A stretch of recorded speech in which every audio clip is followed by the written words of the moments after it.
Good evening. I'd now like to call the October 9th, 2018 Board of Education meeting to order. If you will, please join me for a moment of silence.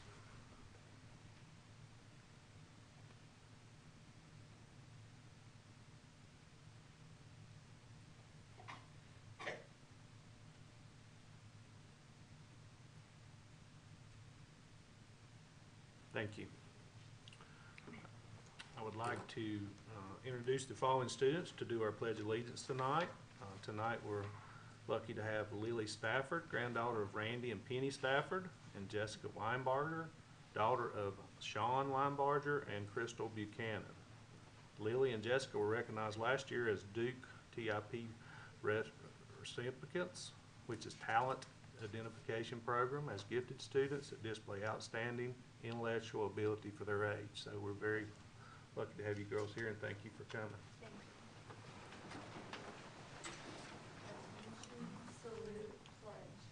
I pledge allegiance to the flag of the United States of America and to the republic for which it stands, one nation, under God, indivisible, with liberty and justice for all.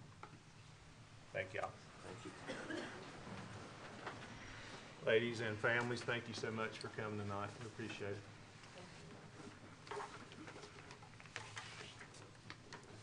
Board members, you've had an opportunity to review the agenda. Is there a motion to approve the agenda as written? So moved. So moved. Second.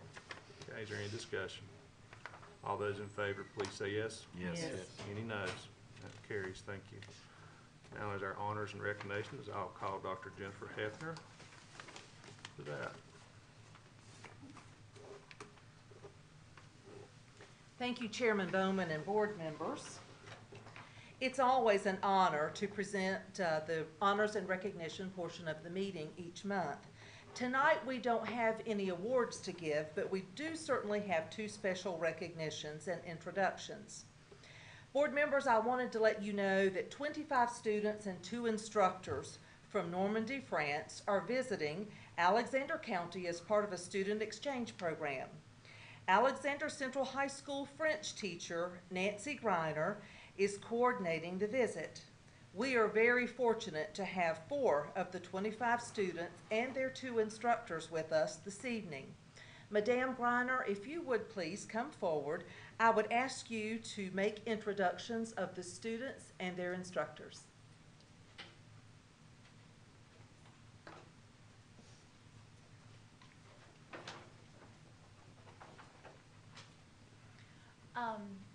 Tonight we have with us Alexandra, Matthew, Chloe, Emma, and teachers Isabel Brassi and Hélène Marquand.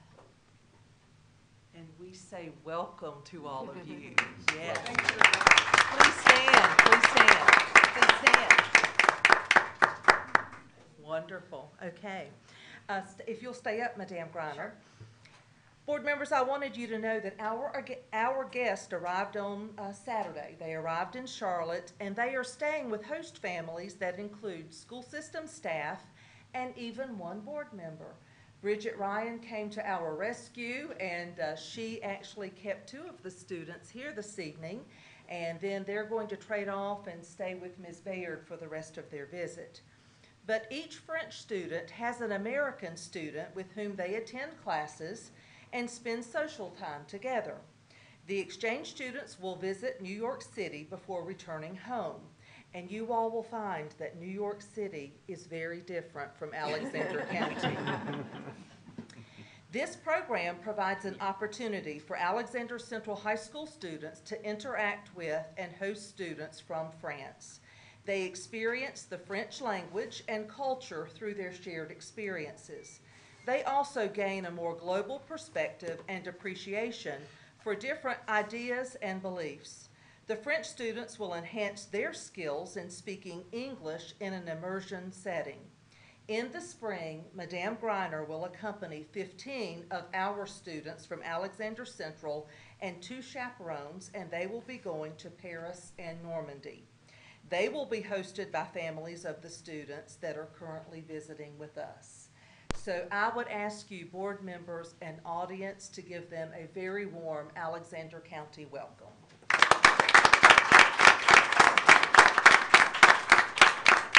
I think Chloe has been designated as the spokesperson for the group, so why don't you come up, Chloe?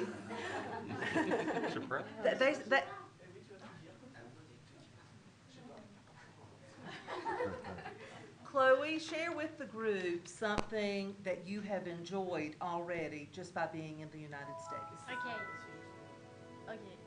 Hi, I'm Hello. Chloe. I'm 16 years old, and I like America.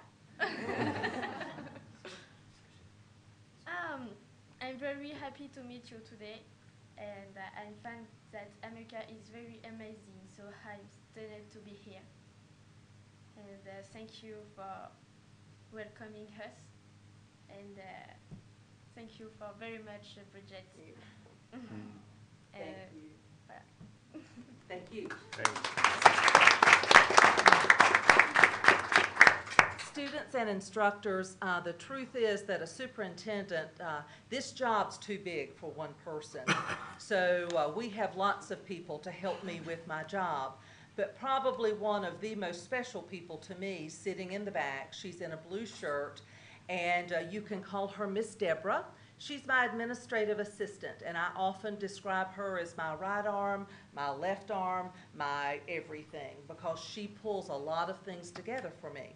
And she has done that in recognition of your visit. She has made each instructor a special bag about Alexander County in North Carolina. Thank you very much. And then students, I'll need your help because she has made a bag for all 25 students. But before you pick those up, I want to give each of you your bag, but before I do that, I want to tell you about a few things we included, okay? I don't know if you know this, but this soda originated in North Carolina, as did this soda. And probably if you've driven around the community, you have seen that we have orchards. And we're known in Alexander County for a lot of apple orchards. So we're proud of that. This little sweet treat did not originate in North Carolina, but boy, we like it in North Carolina. These are, I call them baby moon pies. They're not the big ones like we used to have when I was your age, but pop those in the microwave for about 5 to 10 seconds, delicious. Something else that we have in here for you, Lance crackers originated in North Carolina. And then we just have some really cool little treats for you that we like in the South. So we're giving you a cheerwine, a cowtail, and a lot of different things that you can go home to France and tell your families about. But also we have a Chick-fil-A gift card in here for you.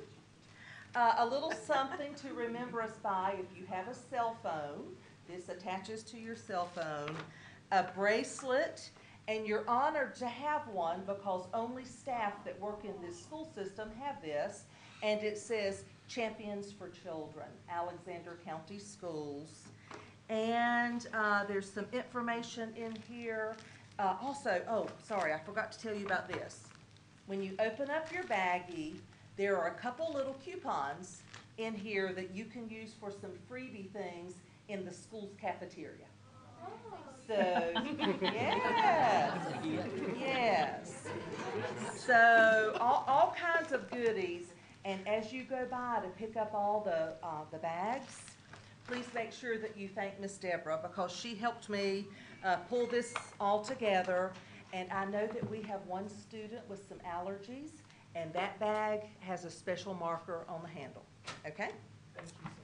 And we are so thrilled that you're here, and I can't wait to go over to the high school and check in on you later this week. And Madame Griner, I cannot thank you enough. So I know this is a huge undertaking, as you were begging host families to help us. Even I was in a bit of a panic, but you certainly have done a great job with that, so thank you so much. Give her a round of applause. And students, come up. Would any of the others like to say anything before you leave? Do you want to say something? Yes. Hello, my name is Alex. I'm 15 years old, and I'm so happy to be here. Taylorsville is a beautiful city, and I love Alexander Central High School. Can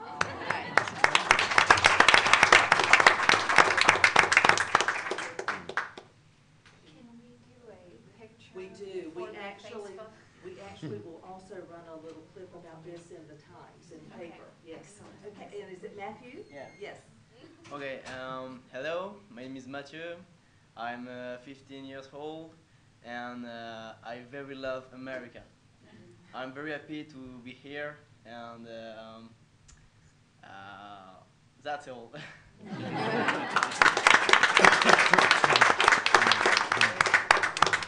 Emma?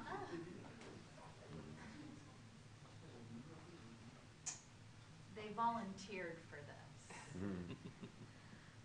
Good evening. My name is Emma and I'm 16 years old. I'm very happy to be here too, and go to America. It's very like a dream for all of us. So thank you so much, and thank you to Nancy. She's very nice. Thank you.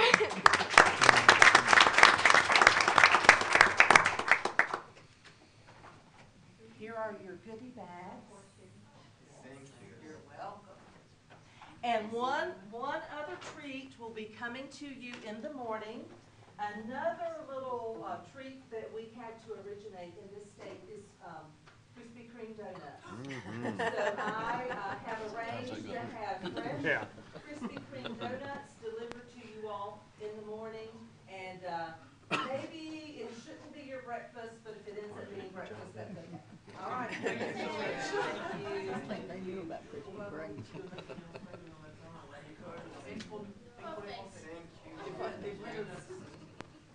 Thank you. Thank you. Do you want to say anything else, Madame? I was gonna say, the experience that this gives both their students and our students is indescribable. We had spectators yesterday when we were meeting in the library of students that got a pass to come to the library just so they could see the French students. And my students today were all commenting. They said, I don't know where this rumor started that the French are rude people, because everyone they met yesterday was so nice and so pleasant to get along with. And I can tell you that my students are thoroughly enjoying this opportunity. And I have students stopping by frequently going, when are we going? I'm ready to sign up. So this wouldn't be possible if we did not have the support of Dr. Hefner, of the school board, and of Mr. Palmer to allow them to visit and also to allow them to go. So thank you very much for all of the support that you provide. Thank you. Okay, come up for a photo. Bridget, since you were a host parent.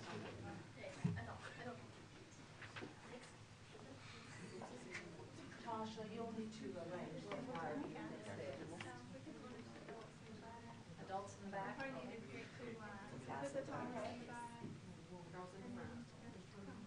Students in the front. Students in the front.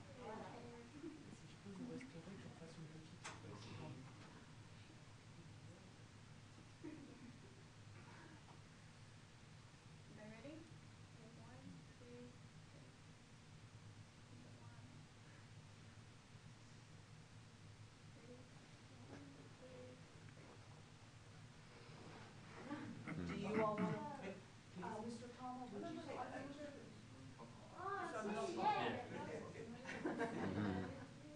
They do a blog Oh, for their good. parents at home, so they know what happens Good, every day. good. All right, 1, 2, 3.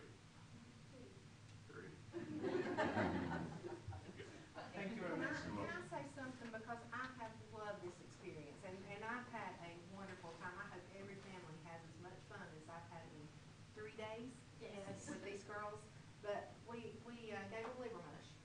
What did they Yeah. think? Because we had to. And Chloe has one word for livermush, and I'd like you to share your word. Remember the word? Yeah. Okay. Go ahead. It's okay. Yes, it's okay. Just say it. Say the word. Remember livermush? Discuter. Yes, say it. Discuter. Disgusting.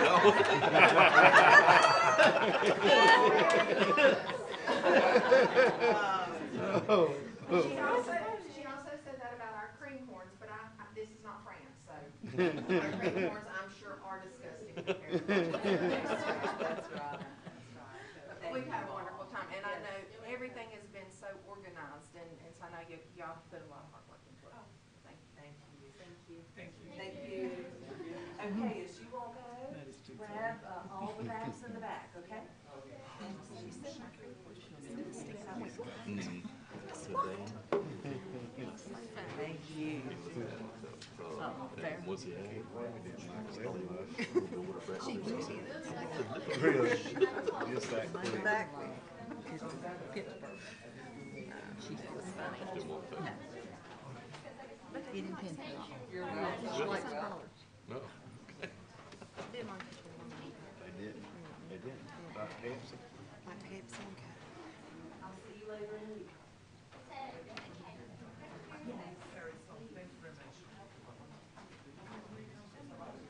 You know, that'd be a heck of an adventure for a 15. Thank you. I'll see you later this week. Okay. When we were that age, we wouldn't even think about that, would we? So if we went to Florida, we'd come across the world. The second introduction that I would like to make this evening is the introduction of the first resource officer that we will have serving any of our elementary schools. Deputy Lucas Adams is the new resource officer split between Hidnight and Stony Point Elementary Schools. As an SRO, Deputy Adams is assigned to work within the school buildings and to build positive relationships through daily interaction with the student population. He also has the jurisdiction to make arrests and conduct investigations when needed. Law enforcement officers within the school setting exercise a great deal of professional discretion and recognize the differences between school policy and state law. Lucas has been working at the Alexander County Sheriff's Department since May of 2018. He's a graduate of basic law enforcement training from Wilkes Community College and a 2015 graduate from Alexander Central High School. Lucas resides in the Bethlehem community, and I must put in a little plug that he was a student at Bethlehem Elementary School, a good one at that. This position was made possible through the School Safety Grant Program sponsored by the North Carolina Department of Public Instruction and the partnership between Alexander County Sheriff's Department and the school system. So at this time, Lucas, I would like for you to come up and just introduce yourself briefly to the board members. And his first day on the job was yesterday.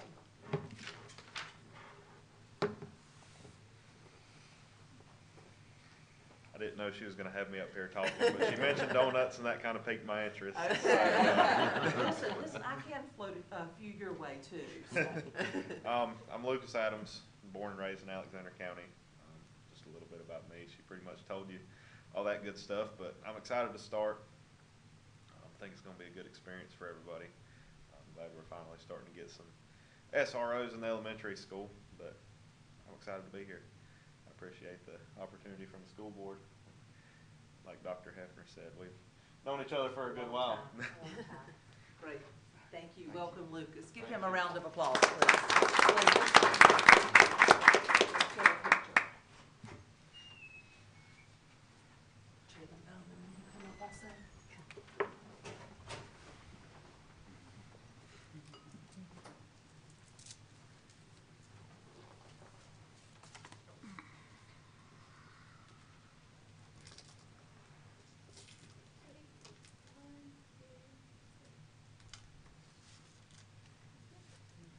Thank you. I see you. You too.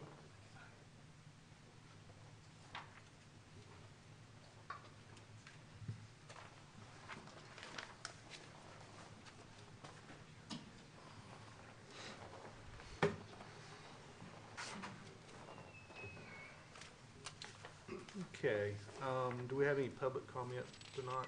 Okay, good deal. Board members, you had opportunity to review the consent agenda. What's the pleasure of the board? Move to approve. Second. Okay, is there any discussion? All in favor, please say yes. Yes. Any noes? Thank you, and that carries.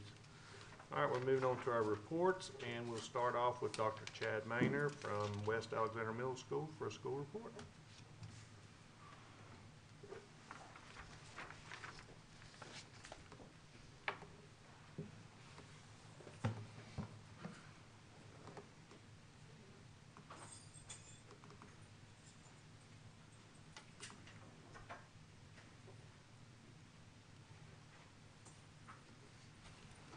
Good evening, Dr. Hefner. Good evening, Chair Ballman, Vice Chair Shrun. Good evening, board members. I'd just like to start by saying thank you for the opportunity to have a few moments of your time to share all the great things going on at West Alexander Middle School. I look forward to it each year to share all the great things that our staff do each and every day for students. So thank you.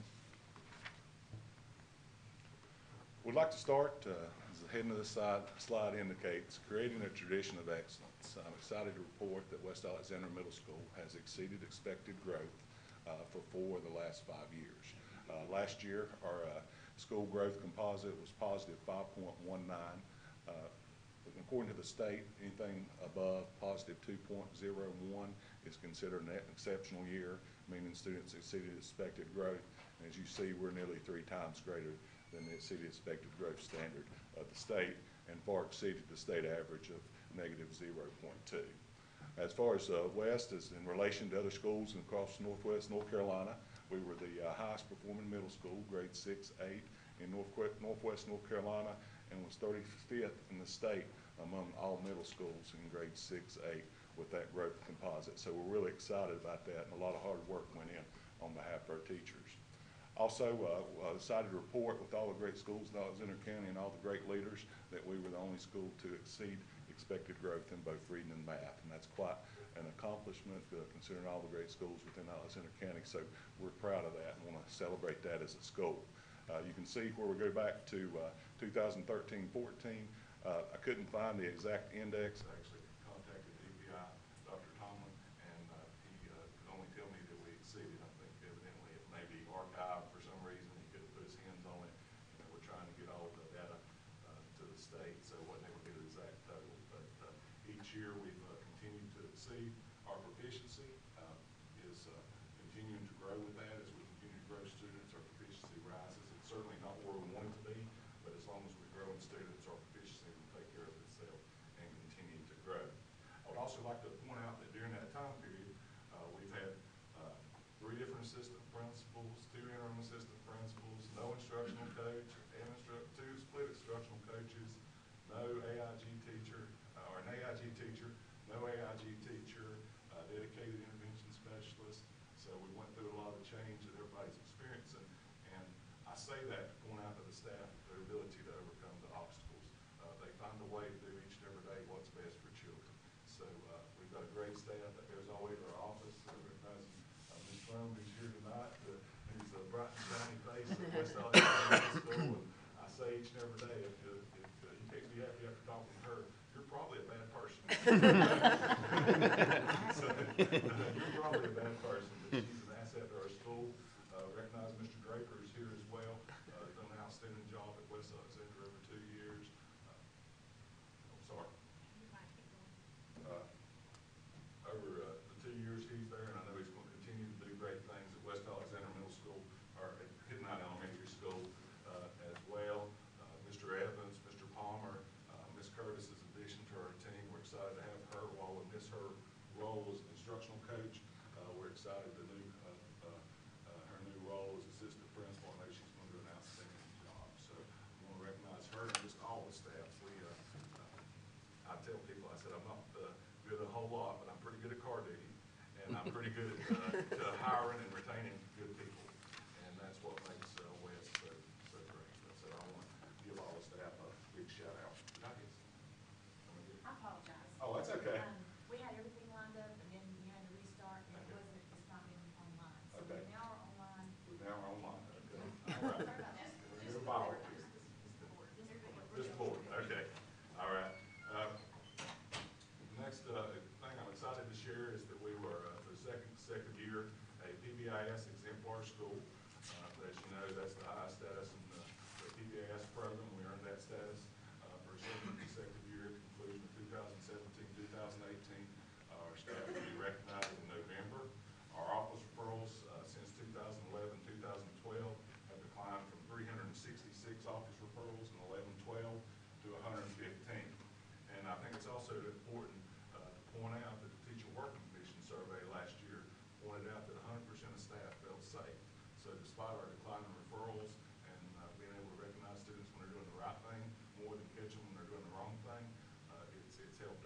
school. Also, 95% of the faculty felt that school administrators consistently enforce rules for student conduct, so we're not ignoring behavior. We're addressing it when it happens, and I think that's great. The state average, you can see for that, 68.8%. So that's outstanding and speaks to the administrators, as far as Mr. Draper, Mr. Palmer, Mr. Evans, some of the administrators, and now Ms. Curtis that I've been able to work with.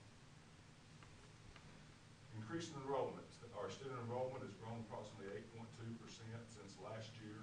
At our 10-day enrollment mark, we were positive 48 students. At our 20-day enrollment mark, we were positive 46 students at 578, and as of today, we have 583 students enrolled. I think a lot of that goes to we're able to retain the students in the county that maybe have went elsewhere in years past, as well as attract students from other counties. We get a lot of students enrolled from neighboring counties to attend West Alexander Middle School. So I'm excited about that, that our enrollment's increasing, and we'll continue to do what's best for children. School to Watch. Each year in cooperation with the National Forum to Accelerate Middle Grades Education and North Carolina Middle Level Education Association, they recognize schools that display academic excellence, developmental responsiveness, social equity, and organizational structures support as the Schools to Watch, earning the Schools to Watch distinction. As a result of our efforts to excel in each of these 4 areas, West is a candidate. We haven't received the official word, but we are a candidate being considered for the Schools to Watch distinction for 2018-2019. And since the inception of this award in 2003, only 50 middle schools across the state, only 400 across the nation have earned this distinction. So we're excited about that. It actually started, I guess, 2 summers ago. Mr. Draper, myself, Ms. Curtis, and Ms. Calhoun presented at the Middle School Summit at High Point University. And in the crowd was Chip Cathy, who's the principal of Little Bend Elementary School. He's also the past president of the North Carolina Middle School, or Middle Level Education Association.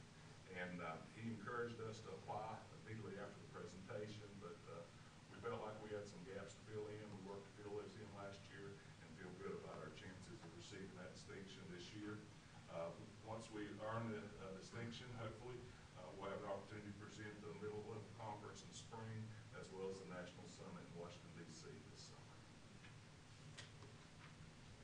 Global awareness. We continue to try every chance we get to expose our students to global awareness opportunities, and we have several teachers that are participating in the Global Read Aloud project. It actually began in 2010 with the simple goal of connecting the world around books. And since that time, more than 4 million students have participated. Teachers pick a book, and you can see the books there that their teachers had selected. They read it aloud over a 6-week period and make as many global connections as they can with that group. So we have several language arts and social studies teachers in grades 6 and 7 that are participating. Actually, was in Amanda Reed's class last week, and they were doing a Google Classroom or a Skype visit with a group from Pennsylvania. They were going to meet with a group from Wisconsin, and I think Canada was next on the radar. So it's great. The kids could see the other kids in the classroom, so it was pretty neat. We were given clues as to where we were in relation to the United States, as well as where they were. So it's a good interaction and opportunity for our students to interact with other students across the country, and eventually during this project across the globe. Also excited to report that we received through Ms. Gant's efforts and federal CTE funding 10 Paxton Patterson CTE modules that will be at West. Students have the opportunity to participate in this year at West, as well as East Alexander Middle Schools, and students will rotate through these 10 modules over a period of 3 to 4 weeks. Based on their individual interest survey, you can see the culinary students there pictured, as well as the home maintenance, the EMT group to the bottom left, and then veterinary medicine to the right. All the different 10 interest areas are listed, and they're aligned with the CTE courses at the high school. So it gives them, our students some exposure to some of the opportunities they'll have once they get to Alexander Central High School. And it looks like at this time, approximately 80 to 100 students at each grade level will have the opportunity to participate in that. And for those of you that know Mr. Stone, he's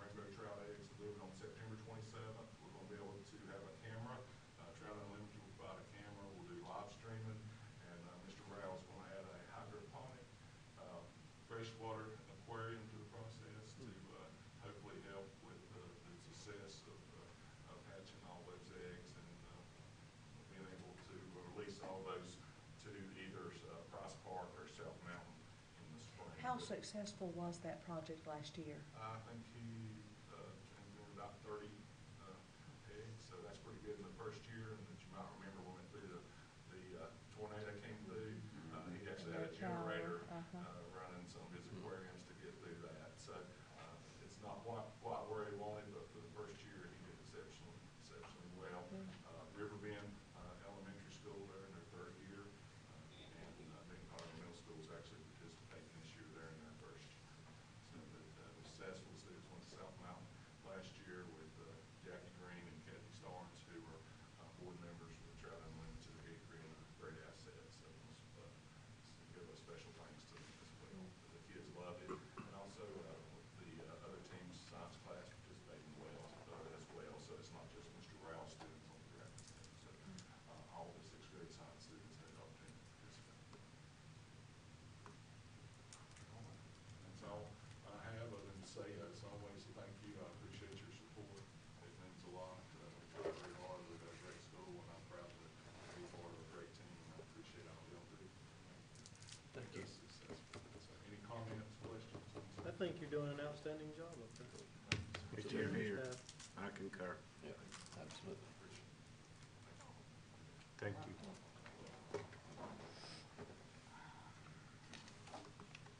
Next up is Dr. Betsy Curry to bring our accountability and testing results.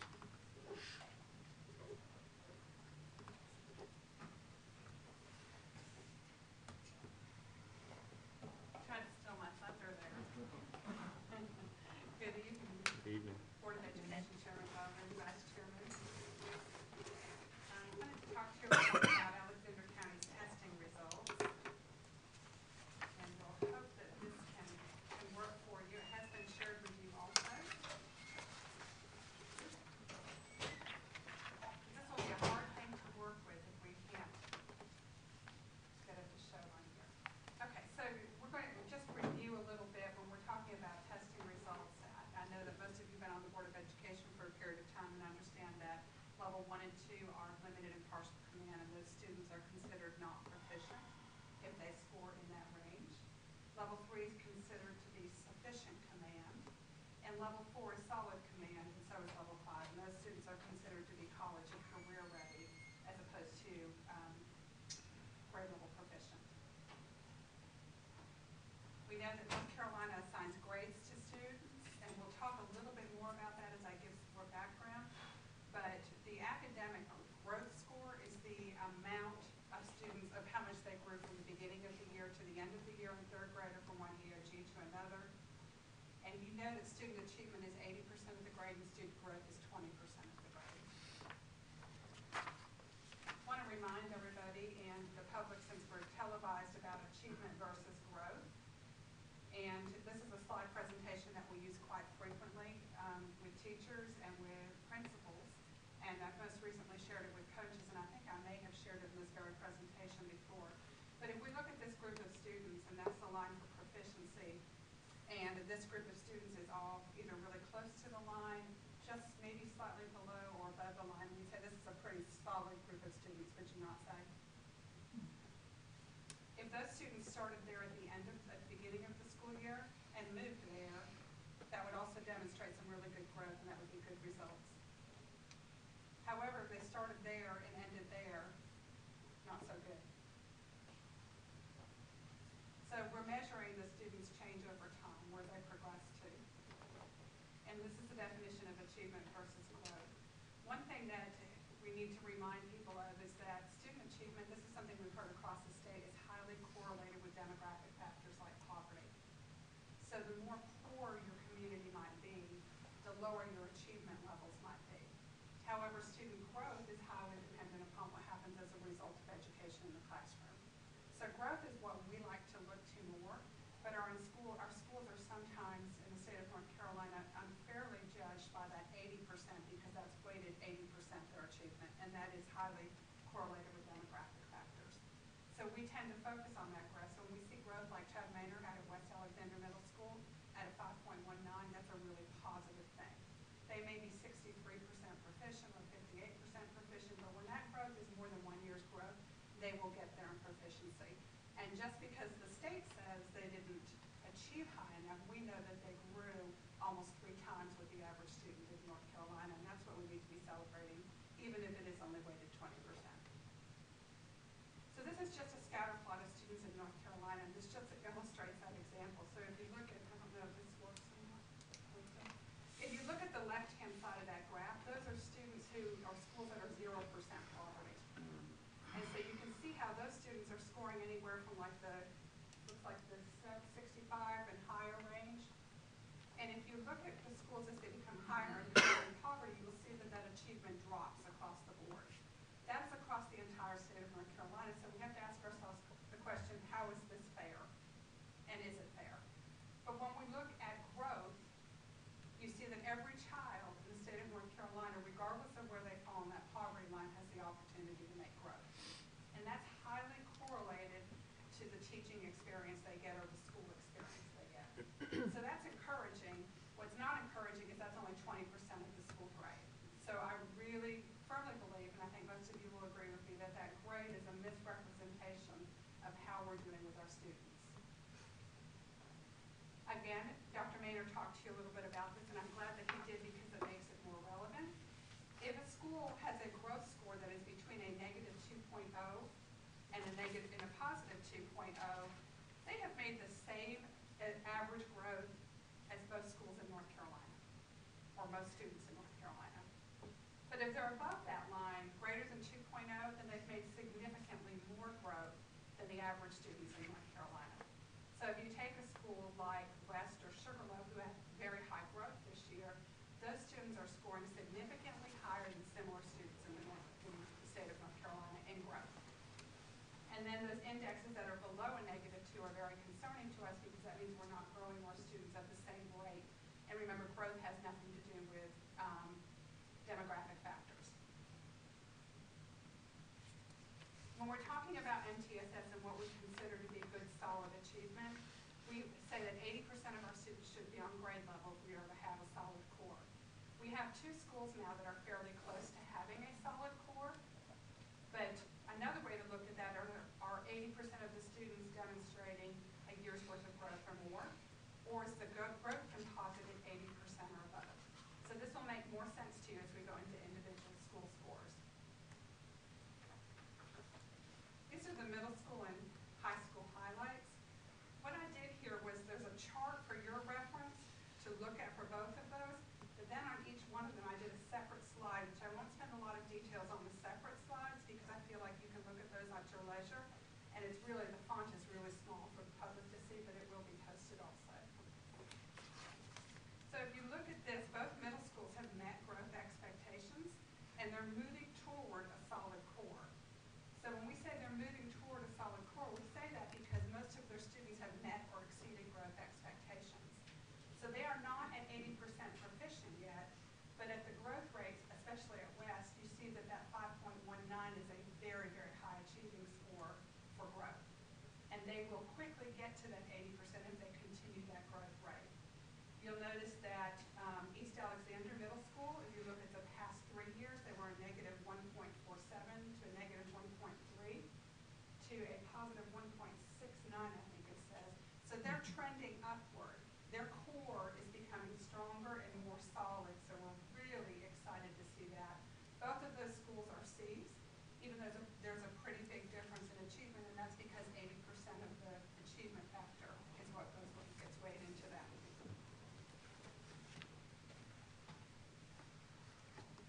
When you look at our high schools, ACHS did not meet growth expectations last year, and Alexander Early College exceeded growth expectations. And you can see 3-year trend data and 2-year for the early college where it was available. And those will give you specifics. We'll hit some highlights for elementary schools. Again, too busy, so we're going to look at each elementary school individually, but this will give you a comparison to look at in your presentation so that you can look down and see where we are in core proficiency and growth in all of our elementary schools. Bethlehem Elementary School did not meet growth expectations for the first time in a long time. There were several mid-year changes with administration, teaching staff, and several things that we think contributed to that. They have actively problem-solved their data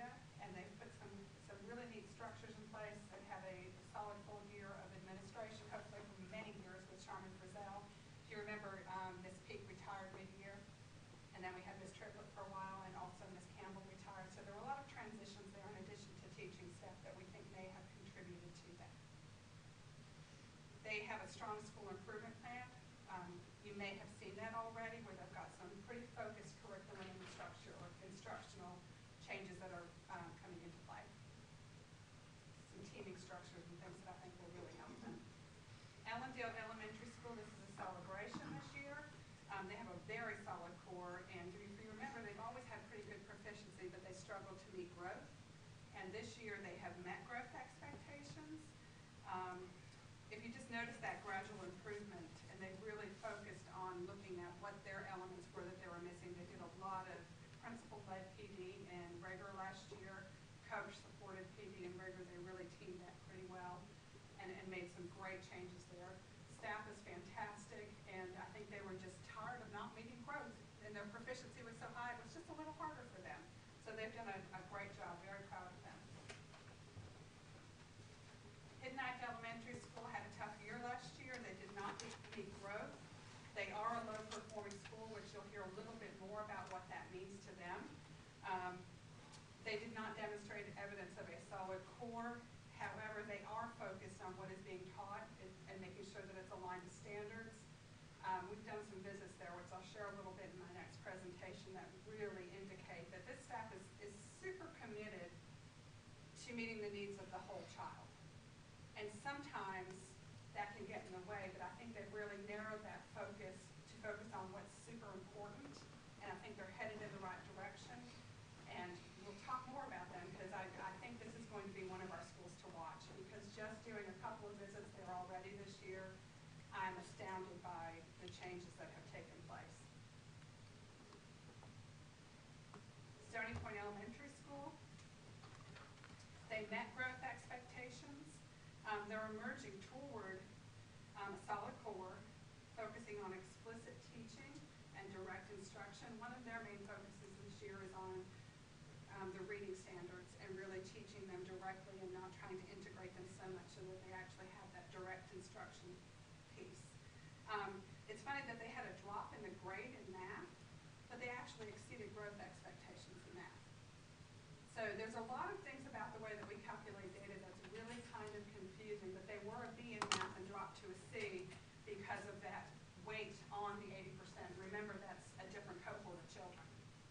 So we're measuring one grade level against another grade level, and when you only have 40 students in a grade level, each student can count as 2% or more. Sugarloaf Elementary had a great year. They exceeded growth expectations. They have a very solid core instructional program. Overall, a B school. I think they really did not like being below that zero line, even though they were in the range of meeting expected growth. So they kicked it up and went hyper-focused last year. They've done a really good job at monitoring students individually and working within their interventions. Taylorsville Elementary School, very high math achievement. They were really an early adopter of the math curriculum, and there's a lot of monitoring going on there, student data meetings, student conversations about individual students.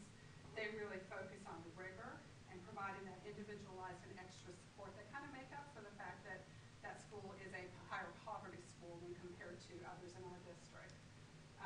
They just go above and beyond to make sure that they build into their core instruction an extra half hour of, say, math instruction and reading instruction. Wittenberg Elementary School met growth. Growth is pretty solid. They have a B in math.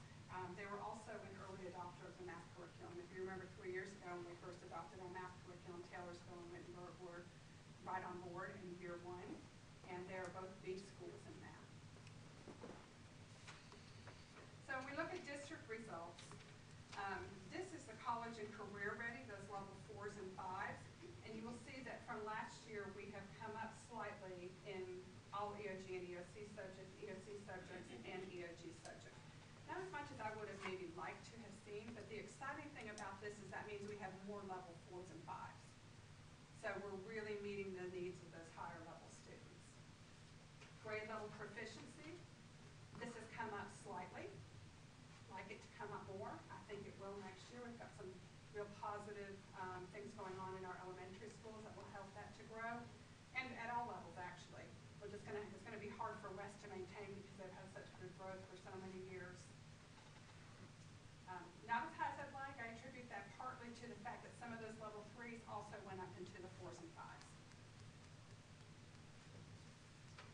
Overall summary, schools that did not meet growth expectations: Alexander Central, Bethlehem, and Hittite. Schools meeting growth expectations: East Alexander Middle, Allendale, Stony Point, Taylorsville, and Wittenberg. Schools exceeding growth expectations: Alexander Early College, West Alexander Middle, and Sugarloaf Elementary. So things weren't confusing enough. We have recently been approved our ESSA, Every Student Succeeds Act, for the state of North Carolina. And ESSA is actually looking at all of the subgroups, kind of like No Child Left Behind it. And what ESSA measures is whether or not you have met expected growth or the proficiency level with all of your subgroups, like students with disabilities, economically disadvantaged, minorities, ethnicity, your white population, any group that has at a minimum of 30 students inside of it is considered a subgroup. So ESSA has named what we call targeted schools of improvement. And if you look at this is what's really kind of ironic, and I'll try my best to explain this, is we have 6 schools that are targeted schools of improvement by federal guidelines. And those schools are East Alexander Middle, Hittite Elementary, Stony Point Elementary, Sugarloaf Elementary, West Alexander Middle, and Wittenberg Elementary. So I find it very ironic that our highest performing schools have a subgroup that puts them into the federal guideline of targeted school of improvement. And our 2 highest performing schools, Sugarloaf and West Alexander Middle School, are also both just targeted schools of improvement because they did not meet it with their students with disabilities subgroup. So it's just a little confusing how they can get so many awards and recognitions, and then on one level, and it's really hard to explain to staff and to parents when that happens, but it has happened. So if you're a targeted school of improvement, what do you get? Well, the district takes the lead on these schools. They're not eligible for grant funds. They have to do NC STAR, which is a school improvement planning electronic database, next year. They will be considered a targeted school of improvement for 3 years. There is a regional program administrator for regions 7 and 8, 1 regional program administrator, and there is regional support. And I think I read in an email today, maybe Dr. Hefner, that it might be for 3 of our RESAs that there's 1 regional support person. When we talk a little bit about the low performing schools, which is the North Carolina designation, that's the division I worked for at DPI, and that was 150 coaches that worked across the state with low performing schools. They are down to 10 people in their department. So it just goes to show you how the cuts are being made at the state level as well. So there's really not a lot of support for these schools, other than what we can provide here within this county. Okay. So this talks about what NC STAR is. The database or the system is called IndusSTAR, and NC STAR is a web-based tool that helps them to do their school improvement planning. And they'll be required to do this next year, as well as, well, Hittite's required to do it this year. So this is the confusion.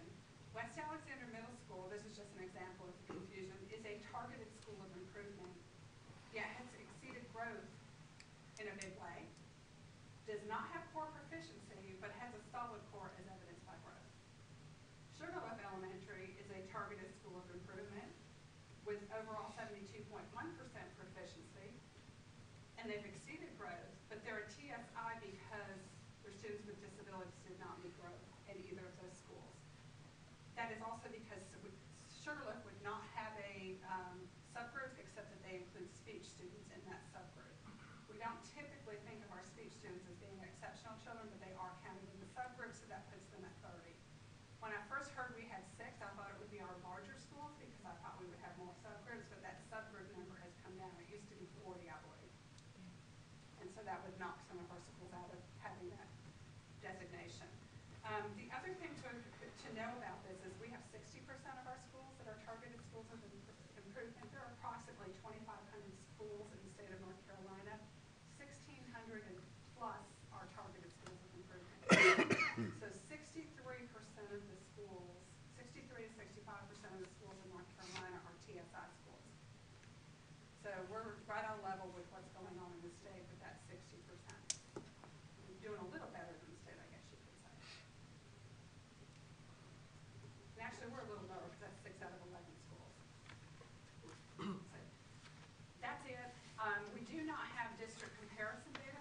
As you know, the Board of Education, the state board, met October 4th, and those results were no longer embargoed by them. And just having a new accountability director starting, it's been a struggle for us to gather this much information for you. But we hope to have some regional comparisons. I expect that we'll have some schools, like Dr. Maynard shared, because he's done the research for West. I might put him on doing it for the other schools also. I think we're going to have some schools that are in the top 20% clearly in the state in some of our areas. So I look forward to sharing that with you maybe next month, or maybe Mrs. Jessica Anderson can. Do you have any questions about what I've been able to share with you today? Yes, ma'am. I asked the same question last year. I'm going to ask it again this year. Okay. In the controversy of growth versus achievement, what are they saying in the state?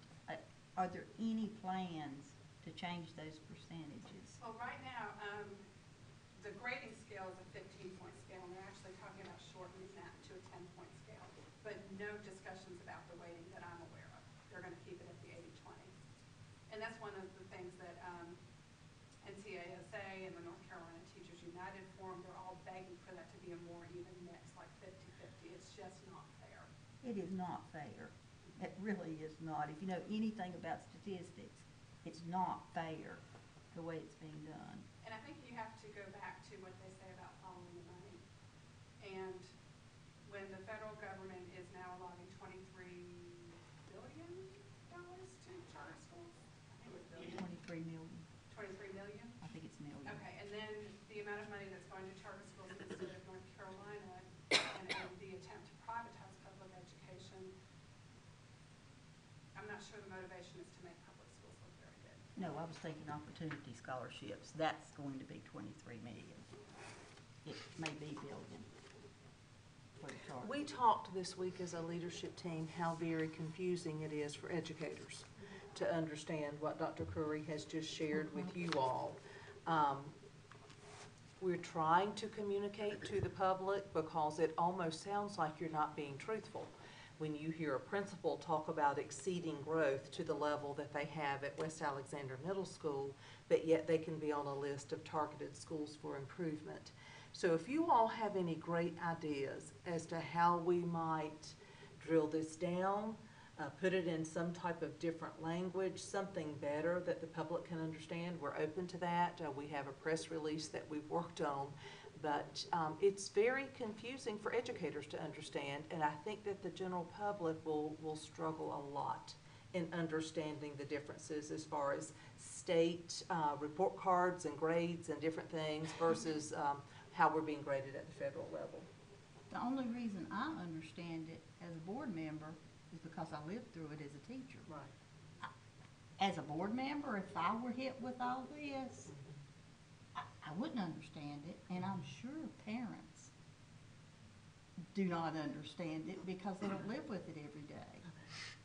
And Mrs. Hargis, in all honesty, it's taking us a while to understand it, and we've worked with this data for 20 years. And because there are so many changes in the data, there's also called something like consistently sub-performing school, a CSI, that has something to do with the TSI. So we haven't even figured that out yet, so I decided we weren't going to talk about it in this presentation, but maybe next month. Because it's, when the federal, I said on one of my slides, when the federal guidelines met the state guidelines, it was, everything became so much more complicated than it already was. And so I would just ask board members that in this presentation, it's 38 slides, and if you'll just go back to slide number 35 to try to wrap your mind around the 6 schools that have been designated as TSI schools. I want you to see in that last column the areas where they had 30 or more students that created a subgroup for them. And you can see that both East and Hidnight had 2 subgroups, one for English as a second language and students with disabilities. And then the other 4, it's in students with disabilities. And what do we already know about children with disabilities? They struggle and they're not on grade level. So, but you know, we're going to focus on some maybe just some very targeted programs with some of those children, because we don't like this, and we certainly don't think that it paints the the right picture with what all's going on in our schools. And one thing that I wanted to draw your attention to also on this slide is we have subgroups that are economically disadvantaged in every one of our schools. And I think it's pretty amazing that we don't have a subgroup economically disadvantaged in any school that has not made growth. And I just think that goes, and our college and career ready scores have gone up, so it shows that we're really meeting the needs of most of our kids with exceeding and meeting expected growth. I couldn't be more proud of our schools because they have less and less, and they still continue to grow and grow. But talking about the people that we hire, and we always go for A-plus hires in every position, but Jessica Anderson, I'm glad to say, has started with us. And she has been released from her doctor. She's doing well. She also hit the ground running. If you remember, she came to us from Carteret County, and they had some successful programs in Carteret with their students with disabilities. And she's already talking to Dr. Curry, and we're going to start talking to principals to try to steal some of those ideas, because we, you know, our children, we want them performing at the highest level also. Any more questions? Yes. Review always helps me when we try to simplify things. So 65% of the schools in North Carolina are under the microscope. And federally. And 100% of those schools that are under the microscope are receiving 0 grant dollars to help address this specific targeted area. Is that correct? Yes, sir. And I've also heard, Mr. Oden, that we're not much different than all of the other states.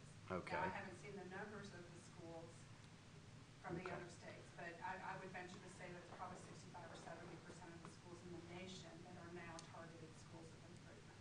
Okay.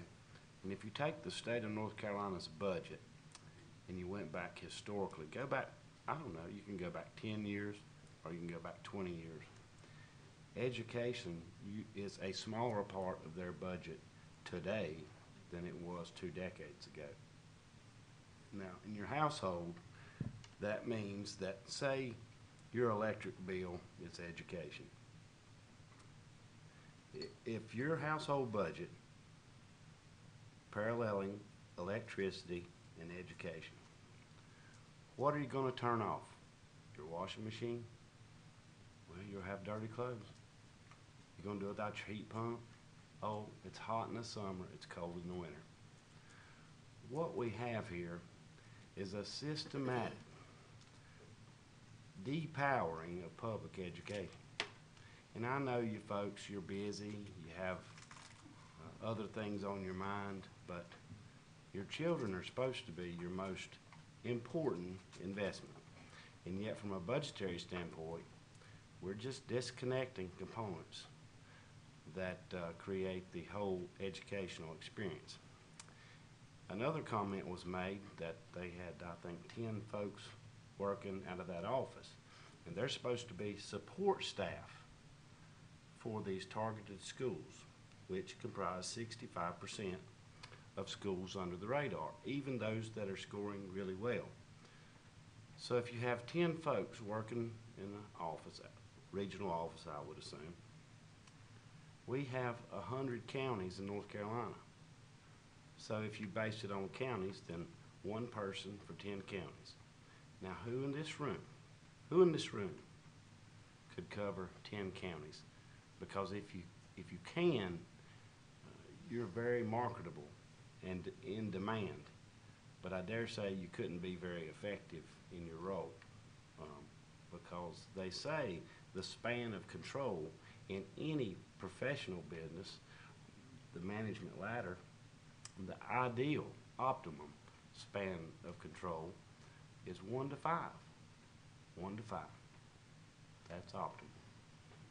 So here, our state, which invests less as a part of its budget annually towards education, sees fit to empower 10 folks statewide to help these teachers and administrators in these targeted schools. Wow, that's like giving somebody a set of worn out recaps and say, hey, I want you to drive across the country because you're important to us. So, you know, you might say, oh, that's just spin. Well, research it yourself. You know, look at the state treasurer's website. Go to the Department of Public Instruction. They have these wonderful graphs and historical data for years that you can go through. But at the end of the day, they seem to be funneling money to schools that they don't have to have any accountability. They can be open a few years and close. Well, there's no repercussions. Public schools, we don't have that liberty. We have to operate, whether we have sufficient funds or whether we don't. By statute, we have to operate. But I wish folks would take this to heart. It's real. And I won't even say a thing about North Carolina teacher average salaries, because I know a teacher that's worked 26 years, and she certainly has not shown on her W-2 what they tout on TV. but I'd be happy to hold her W-2 up. So, but that's just. People have done it. They've taken pictures of them and put them on the website. So, you know, if you want to know where the rubber meets the road, check the data through Department of Public Instruction and the North Carolina State Treasurer's Office, because that information is factual as can be. So, thank you.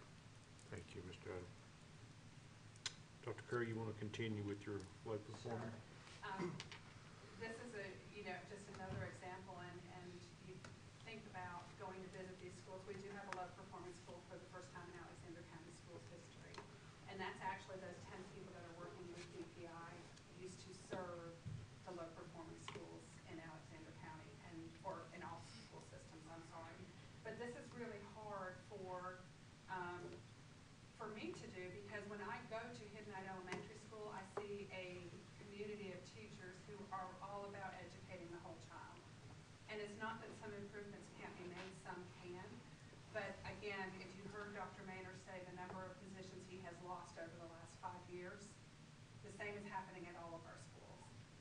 And so we're doing more, and we're doing it with less people. And it is very taxing. That being said, I really honestly have a good instinct that they are on their way to some tremendous growth. And when I brought Jessica Anderson to visit that school when we did classroom walkthroughs, she walked out, and I won't tell you what schools we had already been to. She said, if I did not know that that was a low-performing school, I never would have guessed it based on what I saw in those classrooms. And I felt the same way. I just had a really good, there were several goosebump moments, is what I call them, when we were in there talking with staff. Alicia, would you mind bringing up my other presentation, please? Okay.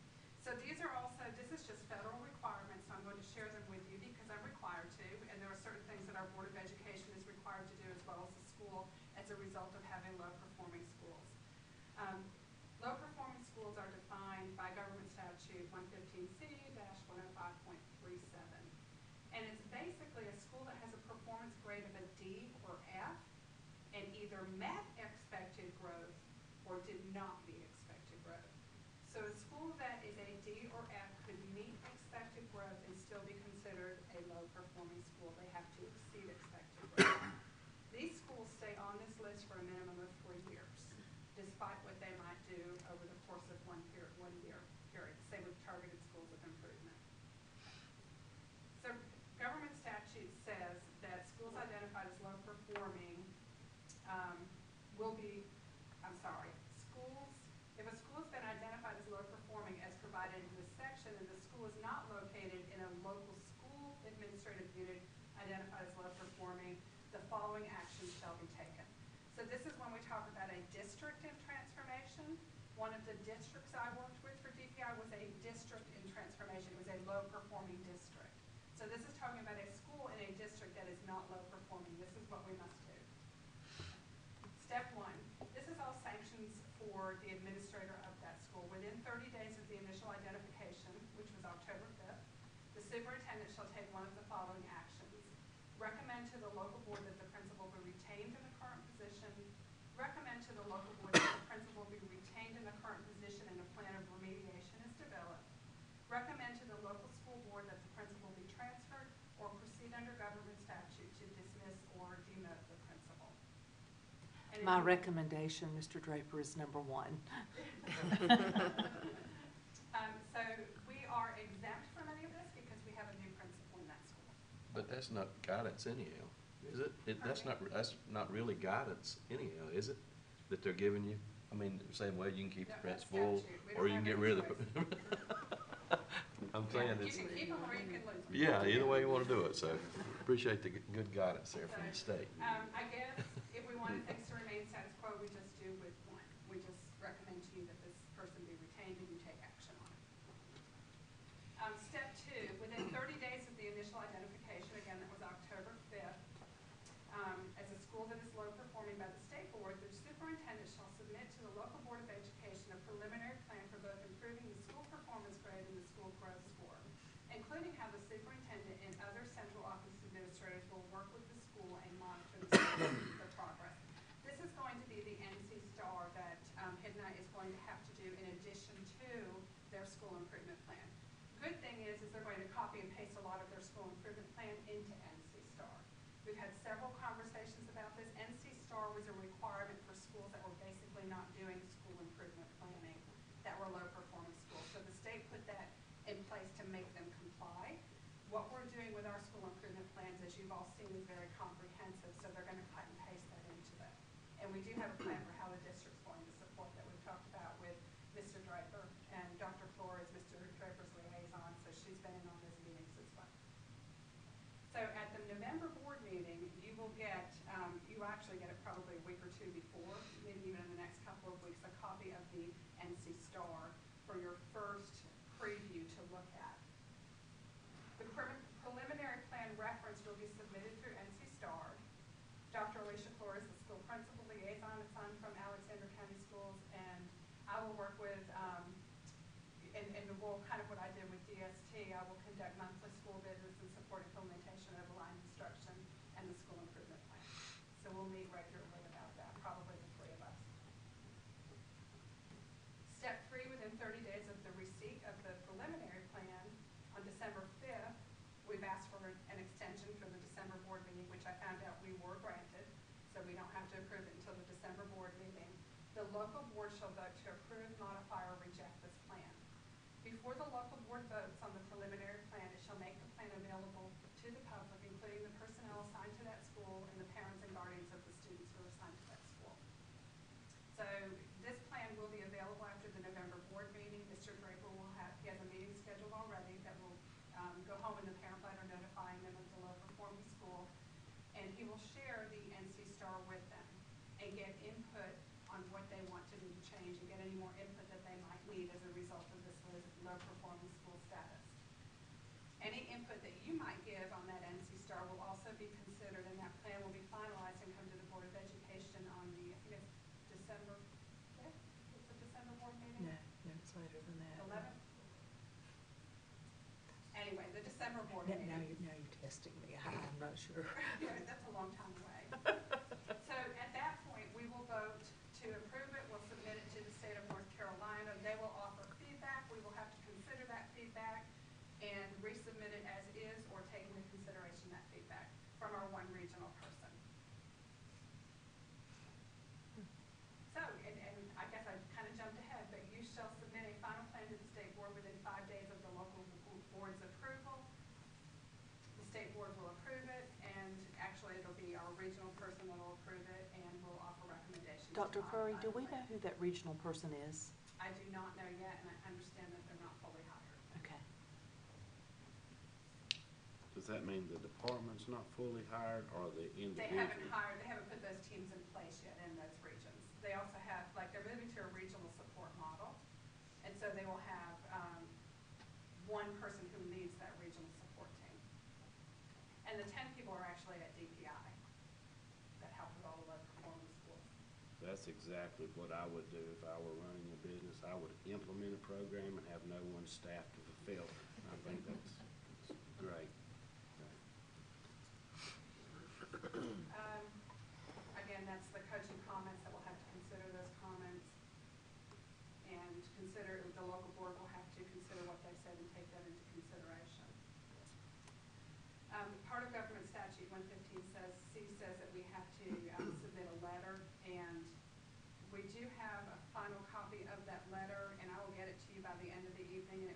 home to students tomorrow, after we have shared this with you, it'll go home with them tomorrow, letting them know when that meeting is and what to expect. These are the things the parent notification should include, which we followed their template, but we did add a paragraph at the end of it just talking about all the good things that are going on at Hidnight Elementary School. The template, we used it because we had to comply with those requirements by law, but we also wanted to illustrate that there are many things already going on and that have taken place as a result of this, starting from day one, and that continue to go on. So this is the timeline. December 11th is the date for the State Board of Education. I just wanted you to have that in a summary form instead of all those different slides. I thought that might be helpful when you were looking at it. And that is really it. It bothers me incredibly to see a staff that works their tail off and gives 125%. And we can all do better. We can all always do better. I get that. And I think it's just refocusing for them, and I think that they're there. But I hate that anybody has to be called a low-performing school, because I have never, ever met teachers that work as hard as we have teachers in this district. So I look for this to turn around. I have confidence that it will. We'll make a comment here, I believe. I think we have great leadership down at Hidnight now in our current school year. And being in there a few times already this year, and just, seeing how things are going and hearing people talk, there is a new little buzz going through, it seems like, and there's a little bit of enthusiasm. So I want to compliment our current leaders down there, because that originates there. And I think, the ship's being steered correctly at this point. You got a great opportunity, and it's not about letting, a board member down, it's about letting children down. And I think we've got the right ones in place for it. I also want to say that Hidnight has collected over 25,000 cans for the canned food drive, highest ever in this county. And it just goes to show you that, activities like that and some of the things they do there are not measured in a test score. And they're such a service-oriented school. I'm not making excuse for the test scores, because I do think that they can show improvement. I think they have owned that and they recognize that, but there's so much more to them than that test score. And I agree, Marty, there is a really positive buzz going on there. Mr. Evans? One other, you were speaking regarding state funding. It's a $23 billion state budget. And yes, $9 billion is spent on public education, but where people get confused is we don't have a Keenan Stadium here.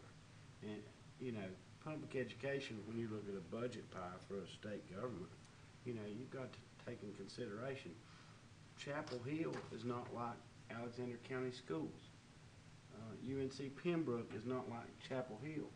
But when we talk about education and being part of a budget, the UNC system, which everybody wants to go to college, community college, that's a huge part of that public education budget. No, I think that this school system, it's not a scarlet letter regarding Hidnight, because I know the content of character of the employees at that school. And furthermore, I know the content and character of that community. It is transitional at some stages when the recession came through, etc. And it is diverse, but they will persevere. And we're not going to get hung up on what happened, because you can't live in the past. We're going to be excited about watching this school move forward and get to the place of prominence that it once was. And I have no doubt it will happen. I just want to warn all the other schools, watch out, because Hidnight Elementary School is on fire. Thank you, Mr. Maker, Mr. Director. Any other questions? Thank you for your leadership. Yeah, thank you. And helping all our schools. And thank our teachers. Yes. And our staff. We have And I'm one. sure they very much appreciate the support of the Board of Education too. I know that goes without saying, but it's not always such a positive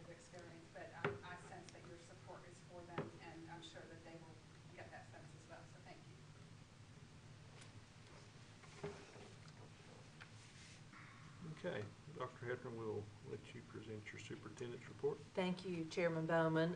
This is also attached in your agenda, and I have 9 items that I'll go through quickly this evening. The first one is the North Carolina School Board Association Annual Conference for Board Member Development is scheduled for November 12th, 13th, and 14th at the Sheraton Greensboro at Four Seasons.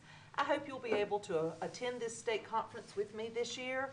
I've gotten a commitment from Chairman Bowman, but if you would like to attend, please let me know, and we'll make that happen. School lunch, National School Lunch Week is next week. That's October 15th through the 19th, and the theme this year is School Lunch, Lots to Love. School Nutrition Director Kathy Caudle and site managers are working to increase milk consumption in all of our schools, and they're going to be offering an incentive to students next Wednesday in honor of this special celebration. The Taylorsville Apple Festival is scheduled for Saturday, October 20th, and as you know, the proceeds from that event are donated to our school's benevolence funds. Please put this fun-filled event on your calendar and plan to come out on the 20th and support the Taylorsville Apple Festival. Dr. Curry mentioned the canned food drive. A total of, please listen, I'm going to say it twice, 76,688, yes, you heard me correctly, 76,688 cans of food were collected at our elementary schools last week as part of the annual Fall Canned Food Drive. This collection is the largest in the history of our collection. The total collected last year was 45,217 cans. So you can see how much more has been collected. I'm going to provide additional details for each school's collection in my weekly update, but I want to thank each of our elementary schools for supporting the Christian Crisis Center and those that need food within the community through this generous collection. And Mr. Draper, I don't know when Hidnight gets the trophy, but you all collected the most this year, so you will get the coveted trophy. The Sports Hall of Fame tickets are also being sold at $20 each. This event is scheduled for Monday, November 19th, beginning at 6 at the Alexander Central Auditorium. The Alexander County Public Education Foundation will host a reception that includes heavy hors d'oeuvres. The following individuals will be inducted into the class of 2018 Sports Hall of Fame: Eford Waltney, Jeff Eisenhower, Jim St. Clair, Richard White, and Ronnie Williams. And as you all know, Coach White passed away this past Friday. He will be inducted posthumously, and tickets can be purchased for this special event at the Board of Education. I wanted to let you all know, I emailed you, but our school visit to East Alexander Middle School is scheduled for Thursday, October 18th. Dr. Harrington let me know that the rocket launches are scheduled to begin around 1:15 that day. And I've spoken to her, and we both feel like it would be best to meet at the school at 12 o'clock instead of our normal 11:30. So please write down 12 o'clock for the 18th. The National Technical Honor Society's induction ceremony is scheduled for 6 on the evening of October 18th at the auditorium, and all board members have been invited to attend this special event. I need to make you aware that we have new high school regulations that say we cannot give 1 unit of credit for college career promise courses that are less than 3 hours. Instead of trying to stack courses together to get a full credit, we're going to give half of a credit, or 0.5 of a credit, for each of those CCP courses. That will enable us to give credits as the students earn them instead of having to wait for them to complete 2 classes before giving them 1 credit hour. And the only courses that this involves so far include ACA 122, which is the College Transfer Success course, and the students taking that are the junior cohort and or the CCP students. WLD 115BB, which is stick plate, that's for the welding cohort, and then WLD 110, the cutting processes also for the welding cohort. So I just want to make you all aware of that change has recently occurred. And then the last thing I'm going to mention, I have written November, but it should read October. I'll make that change. October is National Principals Appreciation Month, and I would ask you to join me in recognizing and celebrating the wonderful principals that we have in this school system. As I said at the opening session, and I will always say, leadership matters. And you can tell when you have it, and you can tell when it's absent. So I certainly appreciate the system's principals and assistant principals. Thank you. Any questions? Okay, we'll move into unfinished business, and I'll call Ms. Sharon McCaffey up for our third reading of the proposed policy revisions. We have one policy up for third reading tonight. It was one that a minor change was made after the second reading. We brought it back for the third reading. I have had no comments or questions about it, so I'd ask for approval for that policy.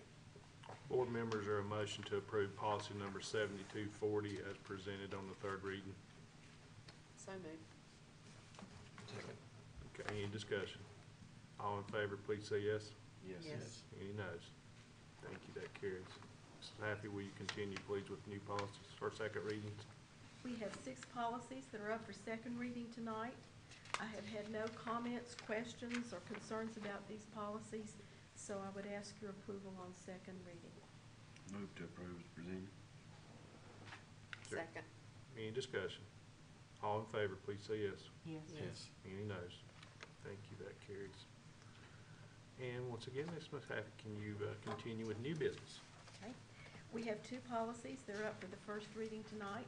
I'll solicit some comment on those if the principals or directors have any comment, or anyone else, and I'll bring those back next month. Okay, thank you so much.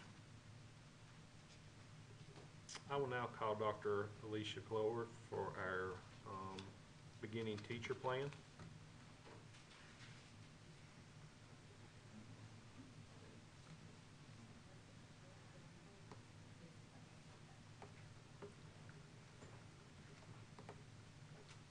Good evening, everyone. I'm presenting the Beginning Teacher Support Program Plan for 2018-2019. This is a plan that needs to be revised every year, and every 5 years it is reviewed by the state to make sure that we're in compliance with the things that we're supposed to be doing. We'll scroll down that one. All right, so part of that is that as a school system, we're committed to the improvement of teacher effectiveness, and we want to strengthen the quality in teacher education and licensure through meeting the support plan that we are required to do in the state board policy. And there is a copy of the state, the plan that we've submitted in your board documents. And here's just a brief overview of the required elements and what is actually in the plan. So beginning teacher support is huge, as we know. The teaching profession is not an easy one, and less folks are going into teaching with all the things that we've talked about tonight. And so part of this plan is how do we support new teachers so that they will stay, so that they can be successful when they're working with our children. So the required elements on the board here, first of all, we have to include a 3-year induction process, and these are all general statute things.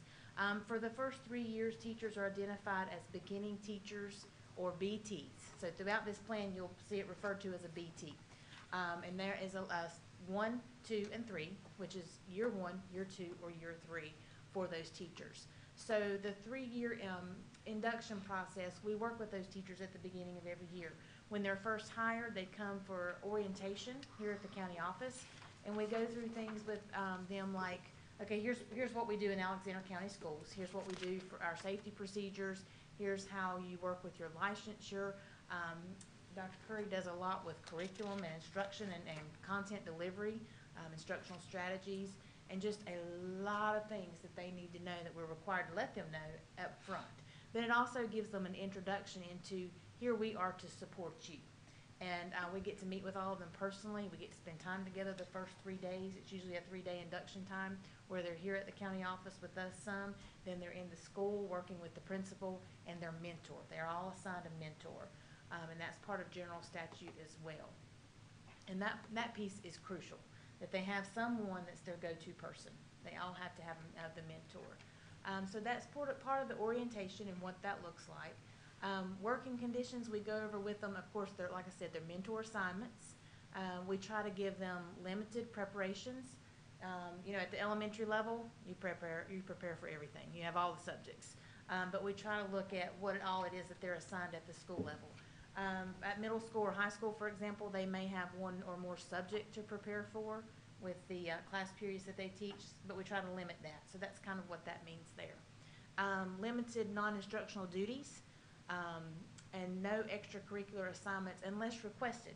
So we're required to give every new teacher a form that says, I understand that I'm not required to do these duties unless they request it, and they can put on that form that, yes, I'd like to coach softball, or yes, I'd like to be the swim team coach. So they can ask for that if they want it, and the teacher and the principal sign off that that's okay. So those are the safeguards that we have in place to make sure we're supporting them in the way that they need and what they want.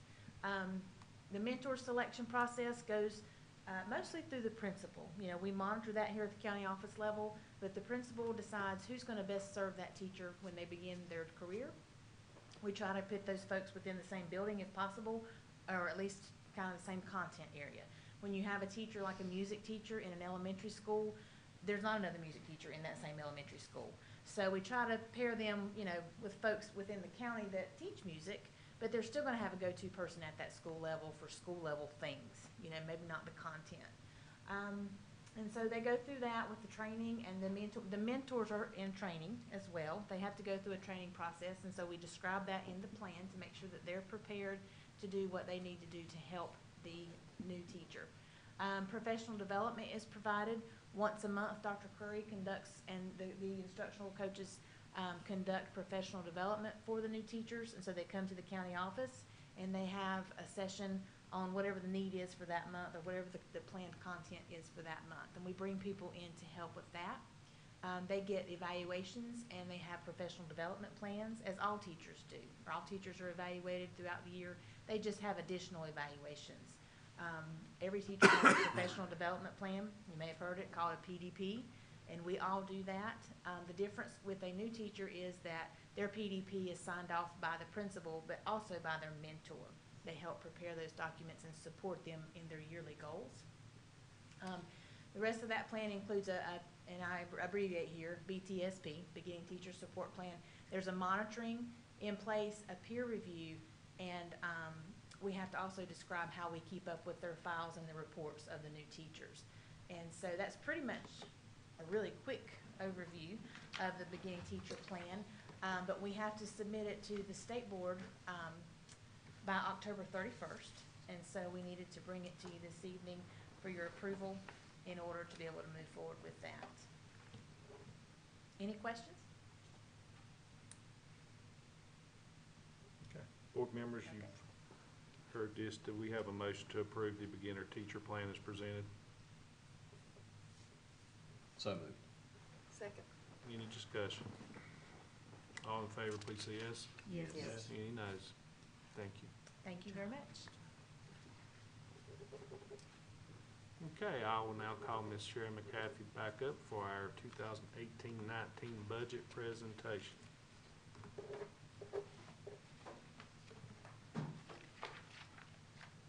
Well, it's always a happy time for me when we get a budget. I'm going to give Alicia a second to get the slides up. I apologize. I had everything lined up till we had to shut the computer down. So it's made it a little difficult for me.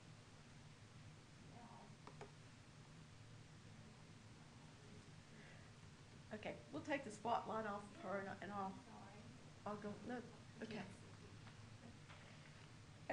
Our total budget for the year is $50,790,359.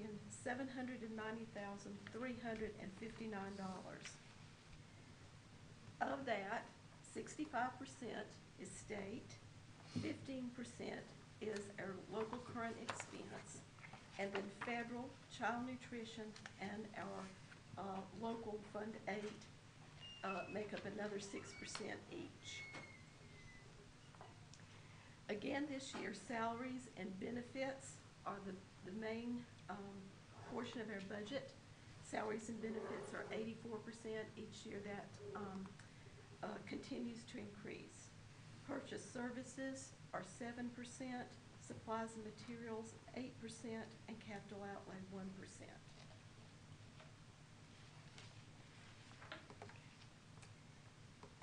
If you'll flip on through to the last of the pie charts. Okay, this is phenomenal to me. Out of that $50 million budget, $42,527,144 are salaries. That leaves $8 million, a little over $8 million. We spend $1 million in utilities, so that leaves $7 million. We operate this school system, buy all of our supplies, our instructional supplies, our computers, anything that goes in the classroom, all of our food service supplies, all of the maintenance of our buildings for $7 million. I think that we are doing a phenomenal job with that. Salary increases this year. Assistant principal salary schedule changed to the teacher salary schedule. It's based on the teacher salary schedule plus 19%. So assistant principals got any increases in the teacher salary schedule plus an additional 2% from last year. Principals, their salary schedule was increased by 6.9%, and then the adjustment that they receive for ADM and performance will be made in January. Non-certified staff received 2%. Teachers received anywhere between 0 and 14.8%, which is equivalent to anywhere between 0 and $6,450 at an average of 6.5%. And I will say, before I start getting copies of W-2s, I didn't figure that. I'm just taking what DPI put out there. Because you'll probably get them now. Okay. Again, this year we had significant increases in benefits. Retirement increased by 1.73% and health insurance by $235 per employee. So we are now with FICA spending over 25% of every dollar, or matching 25% of every dollar that we spend in salaries for full-time employees in benefits. The increase in health insurance and retirement was over all funds $1,069,618, and that's $1 million for the same benefits we had last year. There was no increase in retirement, the way of retirement was paid or increased in what people get, and the health insurance plan pretty much stayed the way it was.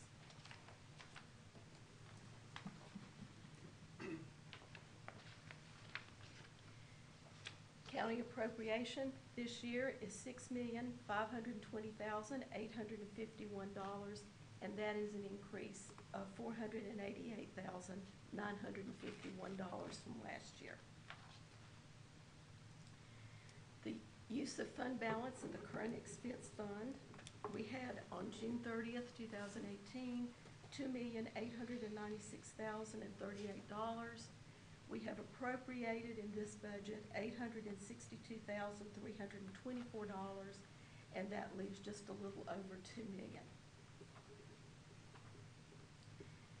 Now, we knew when we received our projected enrollment as compared to our 9th month of last year that we were probably facing some reductions from the state in the amount of our allotments.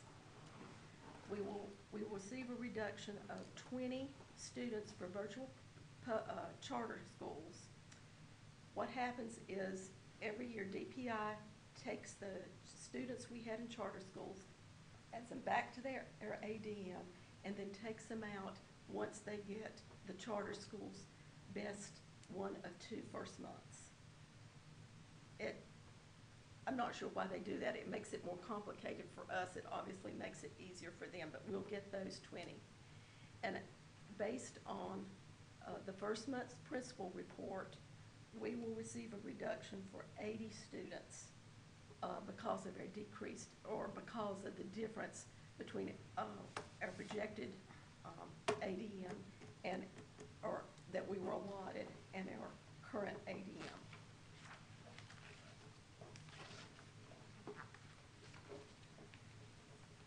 Okay.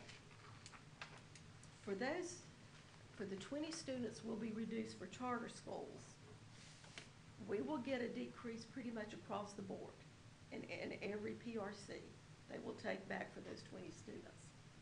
For the 80 students that we will be reduced because of the decreased ADM, these are the areas we will receive the decrease.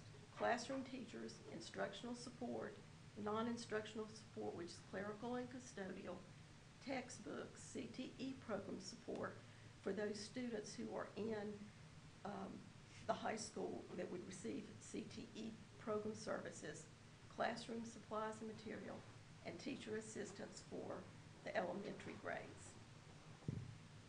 Now, there is a bit of an advantage because we were allotted all those extra students in the beginning. There are some places we do not have a reduction. So we get to keep the advantage of having those extra students. Assistant principals is not reduced. CTE months of employment is not reduced. AIG and children with disabilities, of course, is capped at a percentage. So we get to use the percentage of that higher number, which means we can be funded for more students. And lottery funds, which are based on ADM, will use the higher enrollment. So are those numbers, is that in layman's terms, is that basically $500,000 decrease funding? Well, I didn't figure it exactly. I think it'll be a little less than that. I do want to say that since I knew that we were getting this decrease, I went ahead and tried to build it in the budget as much as I could. There are at least 3 teaching positions that I put in there for the decrease, and we have about $200,000. So that would be in the $350,000 range. So hopefully we can, I'll try to move some things around when we know exactly how much, and hopefully this will be our budget and we won't have to make any more adjustments for that. Now, there are some good things in the budget. We did receive 3 of the new safety grants for the resource officer that we discussed tonight. We received the school mental health support grant, which was for a social worker and a counselor, and the school safety equipment grant, which we will replace some of our cameras and support equipment for that. One thing that I wanted to mention was the early college. As you know, we still have students that attend Challenger, and the number of students is decreasing a year, and also the amount of money that we pay for those students decreases every year. I looked at what we paid per student last year, and we paid to Catawba County Schools $840 per every student at Challenger, in addition to the state support they received. When those students go to Challenger, they become part of their ADM. So they're generating money for Catawba County Schools that they use at Challenger. We are not putting that $840 per student in our early college. We are operating our early college on the amount of money the state gives us. if we were doing that $840, we would be putting $163,900 additional local funds for the early college. The state gives us a principal, a resource officer, the teachers, those students generate, they generate a little over 7 teachers. There are 8 teachers at the early college. So, and then the supplies, materials, textbooks, clerical salary is all paid from the $200,000 the state gives us. So I think that is a really good deal. We have also brought in, I think it's 14 students from homeschool and private schools back to the school system. And in their visit last week, I just thought that the kids were happy and enjoyed what they were doing.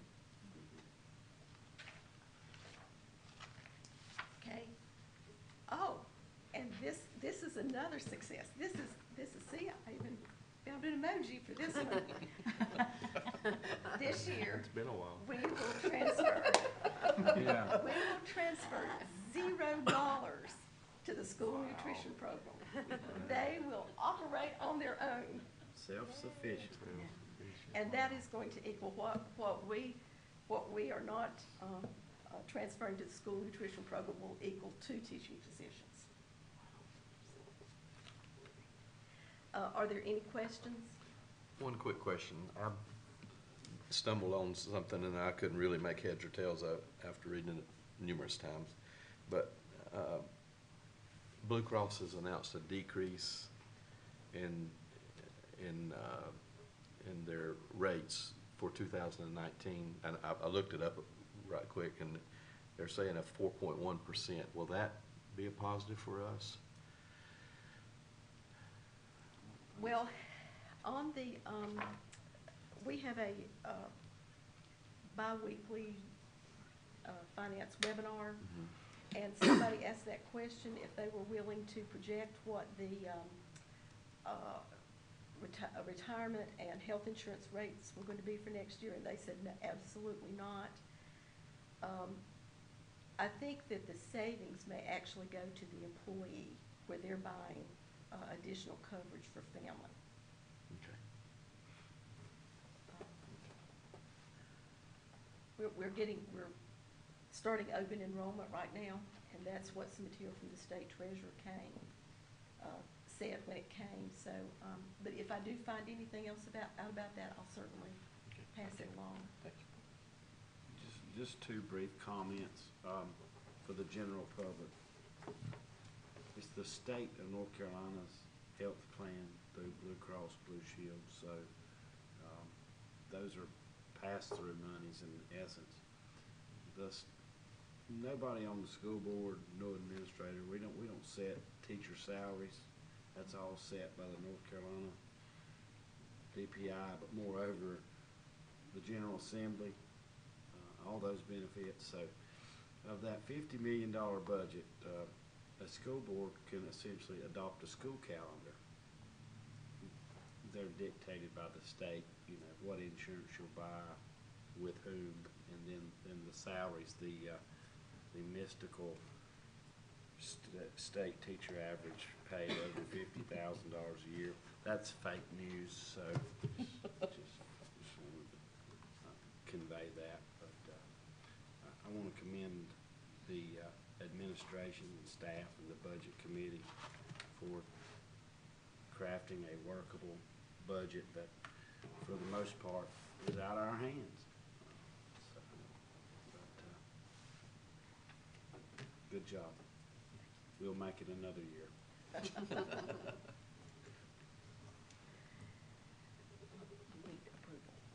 Okay, board members, I need a motion to approve the budget for 2018-19. So moved. Second. Is there any discussion? All in favor, please say yes. Yes. Any noes? Thank you. Sharon, thank you so Thank you. much. In accordance to North Carolina General Statute 143-318, the board will now enter into closed session for the purpose of discussing personnel. Do I have a motion and a second? So moved. Second. Any discussion? All in favor, say yes. Any noes? Thank you. Thank everyone for coming and for your support.